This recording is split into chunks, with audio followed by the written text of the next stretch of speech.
പഹൽഗാമിൽ നടന്ന ഭീകരാക്രമണത്തിന്റെ പശ്ചാത്തലത്തിൽ പ്രധാനമന്ത്രി നരേന്ദ്രമോദിയുടെ വസതിയിൽ അടിയന്തര സുരക്ഷായോഗം കേന്ദ്ര പ്രതിരോധ മന്ത്രി രാജ്നാഥ് സിംഗ്, ദേശീയ സുരക്ഷാ ഉപദേഷ്ടാവ് അജിത് ഡോവൽ, സംയുക്ത കരസേനാ മേധാവി എന്നിവർ പങ്കെടുക്കുന്നു. വാർത്തയുടെ വിശദാംശങ്ങളുമായി ഉണ്ണികൃഷ്ണൻ ചേരുന്നു. പ്രധാനമന്ത്രി നരേന്ദ്രമോദിയുടെ വസതിയിലാണ് അടിയന്തര സുരക്ഷാ യോഗം നടക്കുന്നത്. യോഗത്തിൽ നിലവിൽ കര, നാവിക, വ്യോമസേനാ മേധാവിമാരും പങ്കെടുക്കുന്നുണ്ട്. സുപ്രധാനമായ യോഗമാണ് പുരോഗമിക്കുന്നത്. വിവരങ്ങൾ.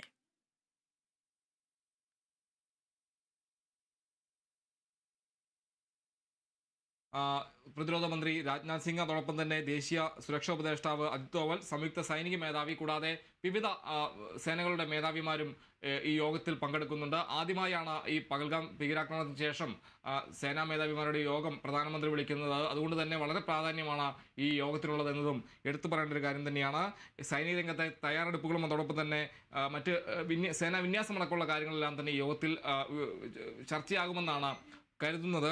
എന്തായാലും വളരെ നിർണായകമായ യോഗം ഇന്ന് ചേരുന്നു. അതോടൊപ്പം തന്നെ ഒരു സുരക്ഷാ കാര്യ സമിതിയുടെ യോഗം നാളെ രാവിലെ വിളിച്ചിട്ടുണ്ട്. രാവിലെ 11 മണിക്കാണ് പ്രധാനമന്ത്രി അധ്യക്ഷതയിൽ യോഗം ചേരുക. നേരത്തെ ഈ പഹൽഗാം ഭീകരാക്രമണത്തിന് പിന്നാലെ ഒരു ആദ്യത്തെ സുരക്ഷാ കാര്യ സമിതിയുടെ യോഗം ചേർന്നിരുന്നു. ആ യോഗത്തിലാണ് പാകിസ്ഥാനെതിരെ ഇന്ത്യ കടുത്ത നടപടികൾ സ്വീകരിച്ചത്.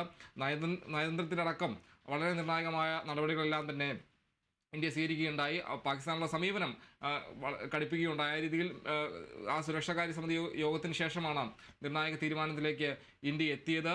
എന്തായാലും പാകിസ്ഥാനോടുള്ള നിലപാട് കടുപ്പിച്ചതും ആ യോഗത്തിന് ശേഷമാണ്. എന്തായാലും രണ്ടാമത്തെ സുരക്ഷാകാര്യ സമിതിയുടെ യോഗമാണ് നാളെ ചേരുക. യോഗത്തിന് മുന്നോടിയായാണ് ഇപ്പോൾ ഈ സേനാ മേധാവിമാരുടെ യോഗം പ്രധാനമന്ത്രി വിളിച്ചത്. എന്തായാലും വളരെ നിർണായകമായ യോഗം തന്നെയാണ് എന്നതിൽ സംശയമില്ല. എന്തായാലും ആ യോഗത്തിലെ തീരുമാനം എന്താണ് സർക്കാർ തീരുമാനിക്കുന്നതിൽ നമുക്ക് കാത്തിരിക്കേണ്ടതായി വരും. എന്തായാലും വളരെ നിർണായകമായ യോഗം പ്രധാനമന്ത്രിയുടെ വസതിയിൽ പുരോഗമിക്കുകയാണ്.